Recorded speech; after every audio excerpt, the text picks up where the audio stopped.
इसरो बहुत बड़े रॉकेट बनाता है। जब ये रॉकेट ऊपर उड़ते हैं तो इनके छोटे छोटे हिस्से गिरने लगते हैं। पहला सवाल ये है, ये छोटे रॉकेट या रॉकेट के जो हिस्से गिरते हैं वो कहाँ गिरते हैं?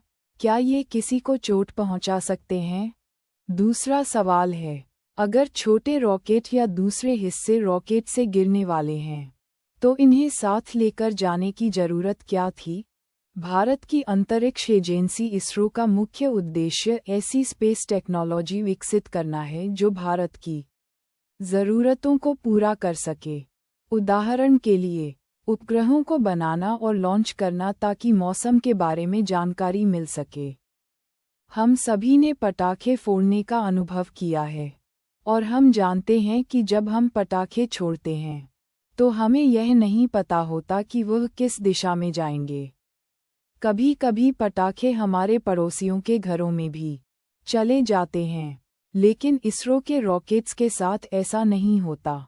इसरो के रॉकेट्स में इतनी उन्नत तकनीक होती है कि हमें पता होता है कि रॉकेट कहाँ जाएगा। इसके अलावा इसरो लोगों को पहले से बताता है कि रॉकेट के कौन से छोटे हिस्से कहाँ और कितनी ऊंचाई पर गिरेंगे और कितना समय लगेगा गिरने में। इसरो का ज़्यादा ध्यान इस बात पर होता है कि जब रॉकेट लॉन्च होता है तो इसके जितने भी छोटे हिस्से या रॉकेट अलग होते हैं वे अधिकतर समंदर में गिरें ताकि उन्हें वहां से उठाकर फिर से इस्तेमाल किया जा सके। भारत की तटरक्षक बल कोस्ट गार्ड की मदद से इसरो पहले ही मछुआरों और जहाज़ों को ये जानकारी देता है कि रॉकेट किस दिशा में जाएगा। इस तरह जब रॉकेट के हिस्से समंदर में गिरते हैं तो सब लोग सुरक्षित रहते हैं और उन हिस्सों को समंदर से उठाया जा सकता है। कभी कभी रॉकेट के हिस्से इतने दूर गिरते हैं कि दूसरे देशों से मदद लेनी पड़ती है। जब ऐसा होता है तो इसरो उन देशों को पहले से जानकारी देता है कि रॉकेट के हिस्से उनके देश के पास कहाँ गिरेंगे, ताकि वहाँ के लोग भी सतर्क हो सकें।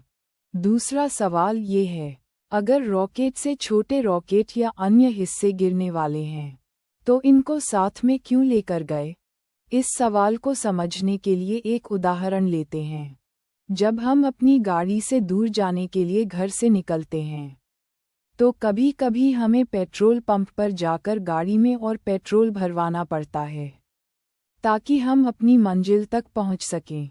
जब रॉकेट पृथ्वी से अंतरिक्ष में जाता है तो रास्ते में कोई पेट्रोल पंप नहीं होता, इसलिए रॉकेट को अपने पूरे सफ़र का ईंधन एक साथ लेकर जाना पड़ता है। अगर रॉकेट का वज़न ज़्यादा होगा तो उसे उड़ाने के लिए ज़्यादा ताकत लगेगी और वह कम दूरी तय करेगा। लेकिन अगर वज़न कम होगा तो ताकत भी कम लगेगी और रॉकेट उसी ईंधन से ज़्यादा दूर जा सकेगा। इसलिए बड़े रॉकेट को छोटे छोटे रॉकेट बूस्टर्स या इंजन से जोड़ा जाता है, जो ठोस या तरल ईंधन से बने होते हैं। जैसे ही ये छोटे बूस्टर्स काम आकर अलग होते हैं, रॉकेट का वज़न कम हो जाता है और वह ज़्यादा दूर जा सकता है। इसरो की मदद से भारत छोटे हिस्सों में उपकरण और उपग्रहों को अंतरिक्ष में भेजेगा। बाद में डॉकिंग विधि डॉकिंग मेथड का उपयोग करके इन छोटे हिस्सों, उपग्रहों और उपकरणों को जोड़कर एक भारतीय अंतरिक्ष स्टेशन बनाया जाएगा। ये भारतीय अंतरिक्ष स्टेशन विभिन्न परीक्षणों के लिए इस्तेमाल किया जा सकता है और यह उन रॉकेट्स के लिए एक पेट्रोल पंप जैसा काम करेगा जो अंतरिक्ष में आगे जाएंगे। यानी रॉकेट यहाँ ईंधन और ऑक्सीजन भर सकते हैं और फिर और दूर जाकर अनुसंधान कर सकते हैं।